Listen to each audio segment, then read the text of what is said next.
MS word में resume बनाने के लिए सबसे पहले मैंने MS वर्ड प्रोग्राम को ओपन कर लिया है। MS वर्ड प्रोग्राम ओपन करने के बाद में कर्सर को सबसे पहले हमें कहाँ लाना है, बिल्कुल सेंटर में, पेज के बीच में आएंगे और यहाँ हम टाइप करेंगे रिज्यूम, बायोडेटा या सीवीज। तो मैं यहाँ लाता हूँ सबसे पहले कर्सर को बीच में लाने के लिए मैंने क्लिक किया सेंटर अलाइनमेंट पे और यहाँ मैं टाइप करूँगा रिज्यूम। तो मैंने यहाँ टाइप किया RESUME रिज्यूम। ये मैंने जैसे टाइप कर लिया और एंटर बटन से मैं नीचे आ गया हूँ। रिज्यूम टाइप करने के बाद में हमें पेज के लेफ्ट साइड में पर्सनल डिटेल डालनी है। पर्सनल डिटेल में हम खुद का नाम लिखेंगे। जैसे मैं पहले आ जाता हूँ लेफ्ट साइड में और लेफ्ट साइड में आके मैं क्या करूँगा, यहाँ सबसे पहले नाम डालता हूँ YUVRAJ, युवराज SAINI, युवराज सैनी, और एंटर बटन से मैं नीचे आ गया। पहले मैंने क्या किया है, मेरा खुद का नाम डाला है, जिसका हम रिज्यूम बनाते हैं उसका नाम डालेंगे और एंटर से नीचे आएंगे। नीचे आने के बाद में सन ऑफ में फादर्स नेम डालना है, mister MADANLALSAINI, mister Madanlal Saini. Next इसके बाद में हमें दिखाना है email address, EMAIL, email ID या एड्रेस। ईमेल ID हमें टाइप करनी है, जैसे YUVRAJ123@gmail.com। ये मैंने ईमेल ID डाली, एंटर बटन प्रेस करेंगे। लास्ट में हमें डालना है यहाँ पे contact number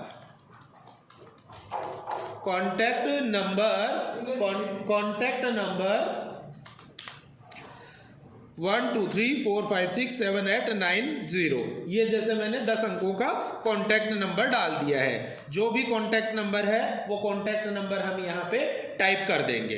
contact number type करने के बाद में एंटर बटन से हमें नीचे आना है। सबसे पहले हमें ये बेसिक डिटेल डालनी है, जिसमें हमने क्या डाला, सबसे पहले अपना नाम डाला, फिर पापा का नाम, फादर्स नेम, फिर ईमेल ID डालनी है, उसके बाद में कॉन्टैक्ट नंबर हमें टाइप करना है। हमें जो भी फॉर्मेटिंग और स्टाइल लगानी है, जैसे रिज्यूम को नाम थोड़ा बड़ा दिखाना, नाम को थोड़ा बड़ा दिखाना, ये सारा काम हम बाद में लास्ट में करके चलेंगे। पहले हम पूरा रिज्यूम बनाएंगे। टाइप करने के बाद में जो भी हमें एडिटिंग और फॉर्मेटिंग करनी है या जो भी स्टाइल लगानी है वो लास्ट में हमारे द्वारा लगाई जाएगी। तो ये जैसे बेसिक डिटेल मैंने डाली, बेसिक डिटेल डाल के मैं एंटर बटन से नीचे आ जाता हूँ। नीचे आने के बाद में हमें क्या करना है, अब हमें दिखाना है इसके बाद में कैरियर ऑब्जेक्टिव। तो उससे पहले जैसे मेरे को कोई लाइन खींचनी है, बराबर मैं यहाँ पे जैसे लाइन खींच देता हूँ ये, और ये ऊपर वाला मैटर अलग कर देता हूँ। तो लाइन खींचने के लिए माइनस बटन जो है कीबोर्ड में, उसे आपको 5-7 बार टाइप करना है और एंटर प्रेस करना है। ऐसे में आपकी टोटली लाइन खींची हुई आ जाएगी। लाइन खींचने के बाद में नेक्स्ट हम दिखाएंगे कैरियर ऑब्जेक्टिव, CARR या RER कैरियर। आपसे अगर कोई स्पेलिंग गलत हो जाती है MS वर्ड में तो उसके नीचे कंप्यूटर क्या करेगा, ऐसे रेड लाइन दिखा देगा, तो उसको आप यहाँ से सुधार भी सकते हो।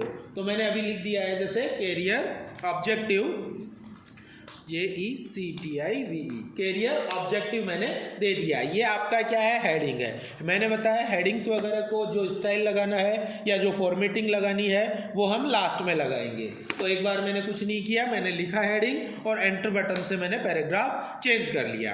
अब कैरियर ऑब्जेक्टिव जो हम लगाते हैं उसके अंदर हम अगर फ्रेशर है बंदा तो उसके लिए अलग लाइन लिख के चलते हैं, और अगर एक्सपीरियंस्ड बंदा है तो उसके लिए अलग लाइन अपन टाइप करके चलते हैं। तो ये जो अपना वीडियो है, वीडियो के लास्ट में मैं आपको बता दूंगा, या वीडियो में मैं जो डाल रहा हूं अलग से कमेंट्स लाइन, तो उसके अंदर मैं डाल दूंगा कि फ्रेशर के लिए आपको क्या लाइन देनी है और एक्सपीरियंस बंदे के लिए आप क्या लाइन देके चलोगे। तो वहां से आप लोग कॉपी पेस्ट कर लेना अपनी फाइल में। ओके, तो अभी मैं जैसे फ्रेशर्स के लिए लाइन लिख रहा हूं, तो फ्रेशर्स के लिए मैंने लिख दिया जैसे I want to work in an organization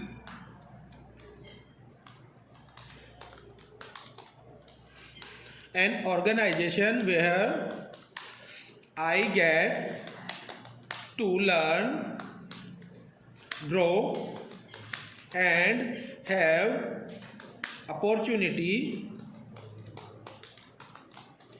to prove myself। ठीक है, ये जैसे मैंने टाइप कर दिया। अब यहाँ थोड़ी सी गलती हमने कर दी, देखो लर्न में, ठीक है, LEARN, तो ये आपका मैंने सही कर दिया है। ठीक है, ये जैसे मैंने कैरियर ऑब्जेक्टिव के लिए लाइन टाइप कर दी। ये टाइप करने के बाद में आपको नीचे आना है और अब आपको एकेडमिक क्वालिफिकेशन या एजुकेशन क्वालिफिकेशन आपको दिखानी है। तो नेक्स्ट हेडिंग मैंने डाल दिया है एकेडमिक क्वालिफिकेशन।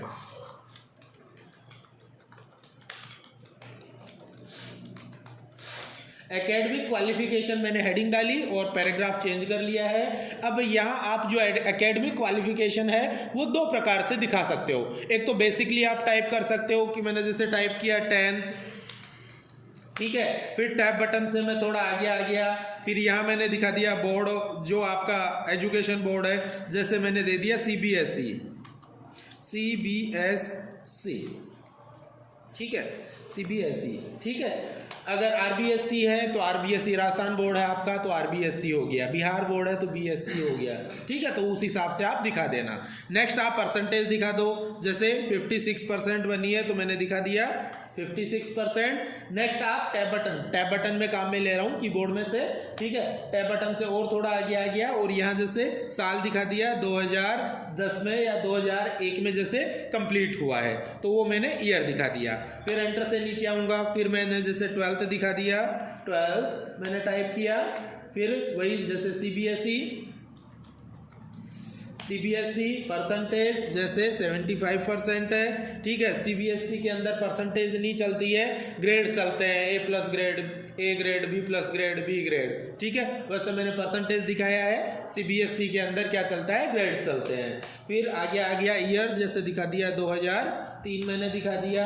फिर ग्रेजुएशन का आ गया, तो ग्रेजुएशन में जैसे आपने आर्ट से किया है, साइंस से किया है, ठीक है, या फिर आपने कॉमर्स से किया है, तो आर्ट से किया है तो आर्ट शो करो ग्रेजुएशन के अंदर, ठीक है। साइंस से किया है साइंस शो करो, और कॉमर्स से किया है तो कॉमर्स शो करो। तो आर्ट से होता है तो BA लिखते हैं, कॉमर्स के लिए BCom लिखते हैं, साइंस के लिए BSc अपन लिखते हैं। फॉर एग्जाम्पल BSc है तो मैंने दे दिया BSc मैथमेटिक्स, ठीक है, BSc मैथ्स जैसे मैंने टाइप कर दिया। यहाँ आपको यूनिवर्सिटी डालनी है, जैसे यूनिवर्सिटी ऑफ राजस्थान, ये मैंने जैसे यूनिवर्सिटी का नाम डाल दिया है। फिर टैब बटन से अपन आगे आएंगे, फिर परसेंटेज आपके कितना बना है वो परसेंटेज आपको शो करना है कि आपके यूनिवर्सिटी एग्जाम्स में कितने मार्क्स आए हैं या कितने % आए हैं। लास्ट आपको यहाँ दिखाना है कि आपने कंप्लीट कब किया, कंप्लीट होगा 2006 के अंदर जैसे कंप्लीट होगा। तो एक तो एकेडमिक क्वालिफिकेशन आप इस हिसाब से डाल सकते हो, पहला तरीका आपने देखा। दूसरा, आप अगर ऐसे नहीं डालना चाहते हो तो आप क्या कर सकते हो, यहाँ पे एक टेबल बना सकते हो। टेबल बनाने के लिए आपको आना है इंसर्ट, और इंसर्ट में टेबल पे क्लिक करेंगे। अब टेबल के लिए देखो 1 कॉलम, 2 कॉलम, 3 कॉलम और 4 कॉलम, 4 कॉलम अपने को लेके चलने हैं, ठीक है। तो मैंने क्लिक किया वापस टेबल पे, टेबल में आया first column, second column, third column और फोर्थ कॉलम। ये फोर्थ कॉलम मैंने ले लिया। इधर आपको रो कितने चाहिए, एक बार मैं जैसे 3 ले लेता हूँ, ज़्यादा की जरूरत पड़ेगी तो हम बढ़ा लेंगे। अभी जैसे 4 कॉलम मैंने ले लिए हैं, ठीक है, 4 कॉलम आ गए ना अपने पास। तो अब हेडिंग डालो, जैसे एक बार इसको मैंने मिटा दिया, जो आपने लिखा है इसको मैंने मिटा दिया है एक बार, ये यहाँ से यहाँ तक मिटा दिया है। और यहाँ हम क्या कर रहे हैं, एकेडमिक क्वालिफिकेशन टेबल में डाल रहे हैं। तो सबसे पहले मैं क्या दिखा रहा हूँ, सबसे पहले अपने को दिखाना है क्लास, CLASS क्लास, ठीक है। क्लास के बाद में हमने दिखाया board oblique university, board oblique university, board oblique university के बाद में परसेंटेज, और परसेंट के बाद में, अब जैसे स्पेलिंग गलत हो रही है परसेंट की, तो इसको आप सही कर लो, राइट क्लिक करो इस पर, और परसेंट की स्पेलिंग को सही कर दिया है मैंने। और लास्ट में हमने दिखा दिया year of passing, year, passing year हमने दिखा दिया। टैब बटन दबाते जाओ और नेक्स्ट सेल में आते जाओ। सबसे पहले टैब बटन दबाया, मैंने दिया जैसे 10th कौन से बोर्ड से है, जैसे RBSc, ठीक है। Board of secondary education Rajasthan के लिए RBSc लिख दो, या फिर लिख दो BSER, ठीक है, BSER लिख दिया। परसेंटेज कितनी है, 56% है। पासिंग ईयर है 2001। फिर टैब बटन दबाओ, 12th हमने फिल किया BSER। परसेंटेज है 72%, और पासिंग ईयर 2003 हो गया। फिर टैब बटन दबाते जाओ, आगे नेक्स्ट फील्ड ऑटोमेटिकली आते जाएंगे जितने फील्ड आपको चाहिए। ये आ गया, जैसे बीए किया है अगले ने, तो बीए मैंने डाला, university of Rajasthan, university of Rajasthan, और 62% जैसे बना है। आफ्टर 3 ईयर, 3 साल बाद में हो गया, तो 2006 के अंदर कंप्लीट हो गया। आगे आपने जैसे पीजी की डिग्री आपने ले रखी है, बीएड वगैरह की ले रखी है, एमए की ले रखी है, तो वो सारी जानकारी आप आगे रेगुलरली डाल सकते हो। टैब बटन दबाते जाओ और आगे आप जो भी एकेडमिक क्वालिफिकेशन है उसे आप टाइप करते जाओ। नेक्स्ट इसके बाद में आप एरो की से बाहर आप क्या करो, कर्सर को बाहर ले आओ। ठीक है, तो मैं कर्सर को टेबल से बाहर ले आया हूँ। इसके बाद में आपको क्या करना है, प्रोफेशनल क्वालिफिकेशन अगर आपके पास कुछ है तो वो आप डालोगे। तो मैंने टाइप किया प्रोफेशनल क्वालिफिकेशन,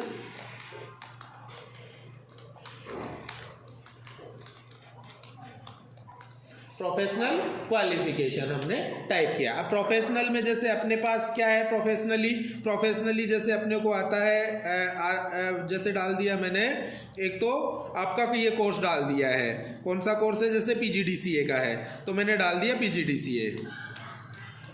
ये जैसे मैंने डाल दिया पीजीडीसीए का, आगे मतलब भी बता दिया, post graduation, GRADUAT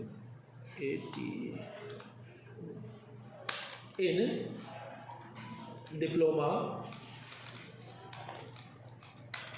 in computer application, ये जैसे मैंने डाल दिया। इसके अलावा और क्या जानकारी है वो डाल दो। जैसे आपने ITI कर रखी है तो आपने टाइप कर दिया ITI। इस हिसाब से आपके पास जो भी प्रोफेशनल क्वालिफिकेशन है वो आप यहाँ पे टाइप करके चलोगे। इसके बाद में आपको दिखाना है स्ट्रेंथ आपकी। ठीक है,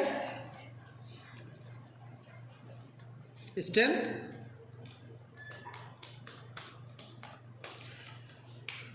ठीक है, स्ट्रेंथ आपका नेक्स्ट हेडिंग है, तो मैंने स्ट्रेंथ डाला। अब स्ट्रेंथ के अंदर आप क्या दिखा सकते हो, जैसे इसमें आप दिखा सकते हो कि आपको क्या है, जैसे बोलने का अच्छा अनुभव है। ठीक है, तो गुड नॉलेज फॉर वोकेबलरी आप दिखा सकते हो। और क्या दिखा सकते हो, ठीक है, और क्या दिखा सकते हो इसके अंदर, और क्या क्या बताया था मैंने, हार्ड वर्किंग दिखा सकते हो। ये चीज़ें आपकी स्ट्रेंथ के अंतर्गत आती हैं। तो जैसे हार्ड वर्किंग दिखा दिया, और गुड कम्युनिकेशन नॉलेज, ये हमने जैसे दिखा दिया है अपने स्ट्रेंथ के अंदर। स्ट्रेंथ के बाद में एक्सपीरियंस दिखाना है। ठीक है, एक्सपीरियंस, और एक्सपीरियंस अगर है तो ठीक, अगर नहीं है तो हम लिखेंगे फ्रेशर। ठीक है, स्पेलिंग अगर आपकी गलत होती है, ठीक है, तो आप वही राइट क्लिक करो और उसे सही कर लो। तो ये मैंने जैसे फ्रेशर की स्पेलिंग सही कर ली है। थोड़ा कर्सर को नीचे ले आता हूँ। फ्रेशर के बाद में ये हमने एक्सपीरियंस दिखा दिया। लास्ट आप दिखाओ हॉबीज।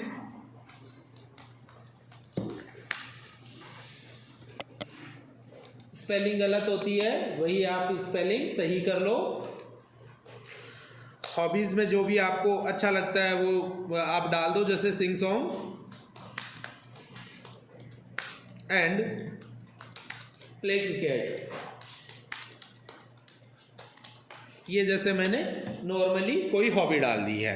हॉबी डालने के बाद में आपको क्या करना है, अपनी पर्सनल इन्फॉर्मेशन या पर्सनल जानकारी शेयर करनी है, कि जैसे आपका एड्रेस क्या है, आपकी डेट ऑफ बर्थ क्या है, आपकी शादी हुई है या नहीं हुई है, आप कौन से देश से बिलोंग करते हो या कौन से राज्य से बिलोंग करते हो। ये सारी जानकारी आप दिखाओगे पर्सनल डिटेल या पर्सनल इन्फॉर्मेशन के अंतर्गत। तो नेक्स्ट मैंने हेडिंग डाल दी पर्सनल इन्फॉर्मेशन।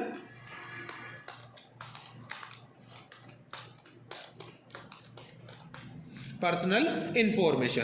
अब पर्सनल इन्फॉर्मेशन में दिखा देता हूं, जैसे हमने सन ऑफ ऊपर डाल दिया है क्या, अगर सन ऑफ ऊपर डाल दिया है तो आप नीचे नहीं डालोगे तो भी चल जाएगा। ठीक है, सन ऑफ जैसे आपने पहले यहाँ पे डाल दिया है, तो अगर आप नीचे नहीं डालते हो तो भी चल जाएगा।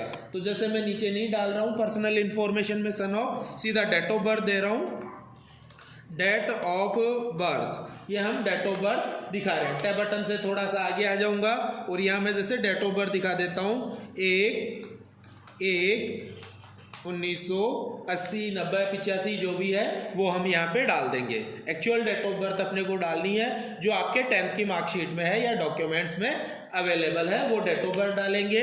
डेट ऑफ बर्थ के बाद में आपको डालना है नेशनलिटी,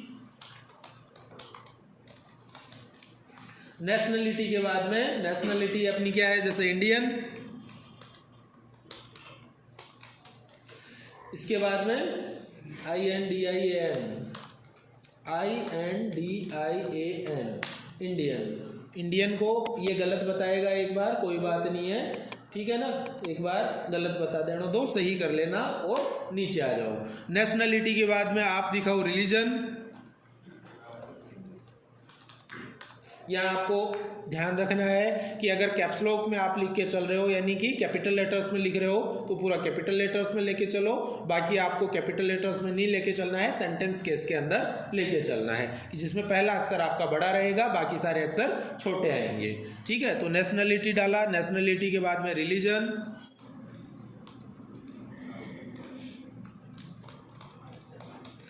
ठीक है, रिलीजन हमने डाल दिया, जो भी रिलीजन है, जैसे मैं हिंदू हूं तो मैंने टाइप किया हिंदू, ठीक है। मुस्लिम है तो मुस्लिम डालेंगे, सिख हैं तो सिख डालेंगे, क्रिश्चियंस हैं तो क्रिश्चियंस डालेंगे, ठीक है। उसके बाद में नीचे आ जाओ, अभी पेज चेंज हो रहा है परंतु बाद में मैं आपको इसको एक सिंगल पेज में सेट करना बता दूंगा, एक बार रेगुलरली टाइप कर लो अपने। नेशनलिटी के बाद में आपका आ गया रिलीजन, रिलीजन के बाद में अपना शादी के लिए दिखाएंगे मैटेरियल स्टेटस, मैरिटल स्टेटस, ठीक है।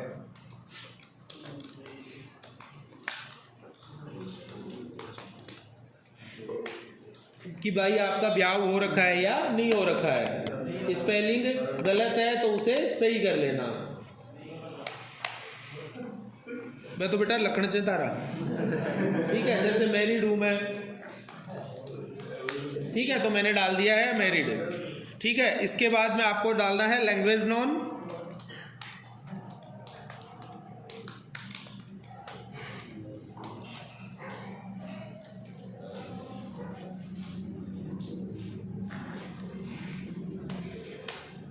जो भी आपको लैंग्वेज आती है वो लैंग्वेज आप लिखोगे कोमा लगा लगा के,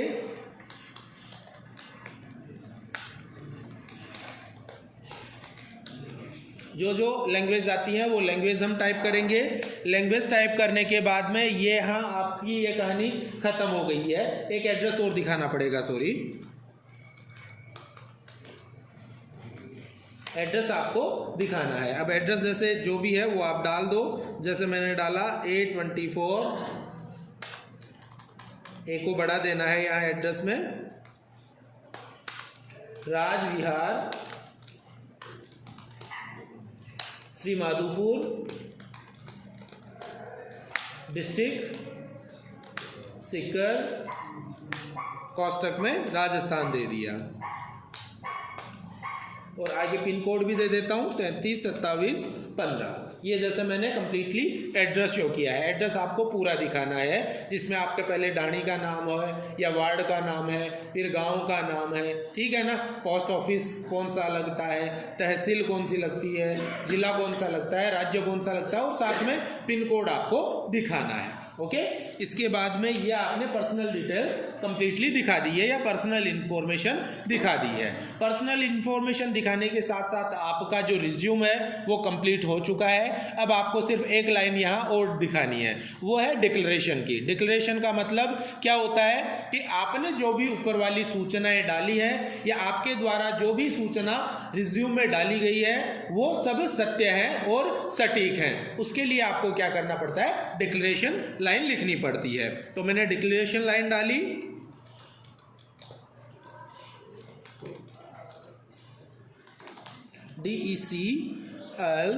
DECLARATION, डिक्लेरेशन लाइन जैसे मैं डाल रहा हूँ। तो डिक्लेरेशन लाइन डाल रहा हूँ मैं, टैब बटन से थोड़ा आगे आ जाता हूँ और डिक्लेरेशन लाइन डाल देता हूँ, ठीक है। आई हैव हेयर बाई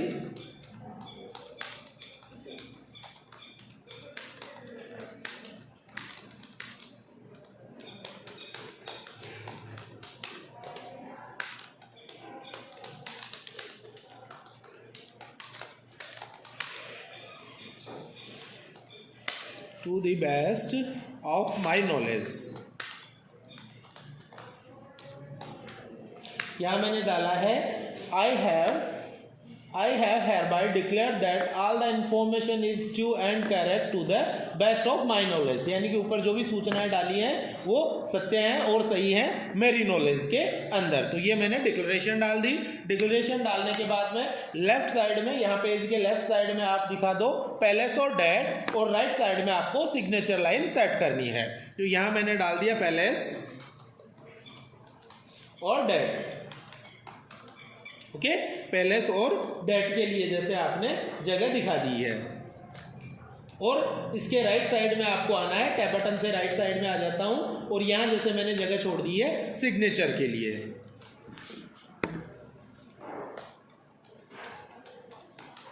ये जैसे मैंने जगह छोड़ दी है सिग्नेचर के लिए। तो रिज्यूम तो जैसे आपने ये कंप्लीटली बना लिया। अब देखते हैं इस रिज्यूम को हम मैनेज कैसे करेंगे कि भाई इसी हिसाब से थोड़ी भेजेंगे। इसमें आपने जो हेडिंग्स वगैरह डाली है उनकी साइज आपको थोड़ा बढ़ाना पड़ेगा, उनमें कोई छोटा मोटा इफेक्ट वगैरह आपको दिखाना पड़ेगा। तो यहाँ ध्यान रखना है, जो आप हेडिंग डाल रहे हो इस हेडिंग को आपको रखना है 16 से 18 की साइज के अंदर। ज़्यादा बड़ा भी नहीं दिखाना है और ज़्यादा छोटा भी आप लोगों को नहीं दिखाना है। तो अभी मैं जैसे सेलेक्ट किया मैंने रिज्यूम को, और इसकी जो साइज मैं दे रहा हूं वो दे देता हूं जैसे 16 की या 18 की। तो मैंने जैसे 18 की साइज सेलेक्ट कर ली है। दूसरी चीज यहां आप क्या करोगे, आपने जो टोटल मैटर डाला है इसमें रिज्यूम में डाला है उसका फॉन्ट भी आप आपकी आवश्यकता अनुसार चेंज कर सकते हो। तो एक बार मैं पूरा सेलेक्ट कर लेता हूं, कंट्रोल ए बटन दबा के मैंने पूरे रिज्यूम को सेलेक्ट किया, और सेलेक्ट करने के बाद में मैं क्या कर रहा हूँ, जैसे यहाँ से फ़ॉन्ट चेंज कर लेता हूँ। आपको जो फ़ॉन्ट अच्छा लगे वो फ़ॉन्ट लेना। आपको बेसिक फ़ॉन्ट लेने हैं, इस टाइप के फ़ॉन्ट आपको नहीं लेने हैं। स्टाइलिस्ट फ़ॉन्ट आप नहीं डालोगे रिज्यूम के अंदर, ठीक है। जो भी बेसिक फ़ॉन्ट जिसमें आपको अच्छा लगे वो फ़ॉन्ट आप यहाँ से लेके चलोगे। समझ रहे हो मैं क्या कहना चाह रहा हूँ। तो यहाँ जैसे मैंने ले लिया है, ये वाला फ़ॉन्ट ले लिया है, ठीक है। बुकर विलय के नाम से आपका फ़ॉन्ट आ रहा है। फ़ॉन्ट साइज मैंने बताया रिज्यूम की जो है अपने को फ़ॉन्ट साइज रखनी है 16 से 18 के बीच में, और आवश्यकता पड़ रही है और आपको ज़रूरत लग रही है तो इसको सेलेक्ट करके बोल्ड भी शो कर दो, यानी कि इसको हमने थोड़ा गहरे कलर में दिखा दिया है। पहला काम खत्म। इसके बाद में आपका जो नाम आ रहा है, नाम को आपको सेलेक्ट करना है, और इसको 16 की 18 की साइज आपने रिज्यूम की दी है, तो ऐसे में इसकी आप 16 की या 14 की साइज रख के चलो। तो मैंने जैसे अभी 16 की साइज ले ली है नाम के लिए। आगे की जो डिटेल है इसकी जो साइज है वो आप रख सकते हो 11-12 के लगभग। आगे की जो डिटेल है, बाकी डिटेल की आप जो साइज लेके चलोगे वो 11 की साइज या 12 की साइज होनी चाहिए, उससे ज़्यादा बड़ी आप नहीं लेके चलोगे। तो अभी जैसे यहाँ 11-12 की साइज आ रही है। नेक्स्ट अपने को क्लियर करना है जैसे कैरियर ऑब्जेक्टिव, ये आपके हेडिंग्स हैं। ये हेडिंग है एकेडमिक क्वालिफिकेशन हेडिंग है, अपना प्रोफेशनल क्वालिफिकेशन हेडिंग है। तो इन हेडिंग्स की साइज आपको वही लेके चलनी है जो आपने अपने नाम की साइज सेट की है। समझ रहे हो, ये जो हेडिंग्स आपने डाल रखी है इन हेडिंग्स की साइज आपको क्या लेके चलनी है, जो आपने अपने नाम की हेडिंग जो साइज लेके चल रहे हो वही साइज आपको हेडिंग्स की लेके चलनी है। तो जैसे सबसे पहले मैंने ले लिया कैरियर ऑब्जेक्टिव, इसे मैंने सेलेक्ट किया और नाम की 16 की थी तो इसकी भी मैंने 16 की दे दी। साथ में आप क्या कर सकते हो, इसको हाईलाइट भी कर सकते हो। यहाँ से मैंने क्लिक किया हाईलाइट कलर पे, और इसे किस कलर में हाईलाइट करना चाह रहे हो वो हाईलाइट आप यहाँ पे कर सकते हो। अगर नहीं करते हो तो भी कोई बड़ी बात नहीं है। तो जैसे एक बार मैंने हाईलाइट कर दिया, कैरियर ऑब्जेक्टिव को हाईलाइट कर दिया, फिर मैं आ जाता हूँ प्रोफेशनल क्वालिफिकेशन, इसे मैंने हाईलाइट कर दिया, और साथ में फॉन्ट साइज मैंने दे दी है 16 की, सेलेक्ट किया और फॉन्ट साइज 16 की दे दी। इसके बाद में आपका जो स्ट्रेंथ है, स्ट्रेंथ को मैंने सेलेक्ट किया, फॉन्ट साइज मैंने 16 की दे दी है और यहाँ हाईलाइट कर दिया है। अब जैसे ये चीज़ अपने को बार बार करनी पड़ रही है तो बार बार मत करो। क्या करना है, ये वाली स्टाइल लगानी है जैसे अगले में एक्सपीरियंस में, तो आप इस पर क्लिक करो, क्लिक करने के बाद फॉर्मेट पेंटर पे क्लिक करो और जो हेडिंग है हेडिंग को सेलेक्ट कर लो। देखो देखिए वैसी हेडिंग स्टाइल आ गई क्या, ठीक है। आपका जो फॉर्मेट पेंटर कमांड है ये क्या काम में लिया जाता है, एक टेक्स्ट में जो स्टाइल, डिज़ाइन और इफेक्ट आपने लगा रखा है वो बाकी दूसरे टेक्स्ट में आप अप्लाई कर सकते हो। तो यहाँ जैसे मैंने अप्लाई कर दिया, वापस ये स्टाइल उठानी है, ये मेरे को हॉबीज़ में लगानी है, फिर ये स्टाइल उठानी है और ये पर्सनल इंफॉर्मेशन में लगानी है, फिर ये स्टाइल उठानी है। ठीक है, आगे किस में डालनी है? और तो कुछ है ही नहीं, शायद दिया है कि डिक्लेरेशन दिया है। ठीक है, डिक्लेरेशन में मेरे को लगानी है। देखो देखिए सब जगह लगा दी, क्या लगा दी हमने। इसके बाद में हमारी समस्या ये आ रही है कि जैसे 2 पेज में आपका रिज्यूमे आ रहा है। पहली चीज़ तो कोई समस्या नहीं है, अगर 2 पेज में आ रहा है तो भी एडजस्टेबल है। फिर भी अगर आपको इसे 1 पेज में क्या करना है, सेट करना है, अरेंज करना है, तो वो आप अरेंजमेंट कैसे करोगे? उसके लिए आपको पहले कंट्रोल ए से टोटल मैटर को सेलेक्ट ऑल कर लेना है। टोटल मैटर को मैंने जैसे सेलेक्ट किया, सेलेक्ट करने के बाद में थोड़ा ध्यान दो, यहाँ जैसे आप पैराग्राफ चेंज कर रहे हो या एक लाइन से दूसरी लाइन पे जा रहे हो तो आपके देखो स्पेस ज़्यादा छूट रहा है। ठीक है, जगह ज़्यादा छूट के आ रही है, तो इस जगह को हम क्या कर देते हैं, थोड़ा कम कर देते हैं। तो इसे कम कैसे करेंगे? सेलेक्ट किया, सेलेक्ट करने के बाद में पैराग्राफ में आओ और पैराग्राफ में आपको कमांड मिल रही है लाइन एंड पैराग्राफ स्पेसिंग। इस पर मैं क्लिक करूंगा और यहाँ क्लिक करने के बाद में मैं सेलेक्ट करूंगा रिमूव स्पेस आफ्टर पैराग्राफ। कौन सा सेलेक्ट करूंगा? Remove space after paragraph. मैंने क्लिक किया, क्लिक करते ही देखो आपका मैटर एक पेज में आ गया है और ऐसे में आपका कंप्लीटली रिज्यूम बन के भी आ गया है। रिज्यूम बनाने में कोई समस्या है? आराम से बना लोगे। थोड़ा सिग्नेचर लाइन है, इसको भी आप क्या करो, थोड़ा सा बड़ा कर लो फॉन्ट साइज को। ये जैसे मैंने फॉन्ट साइज बड़ा कर दिया है, ऐसे में आपका ये कंप्लीट रिज्यूम बन के तैयार है। ओके।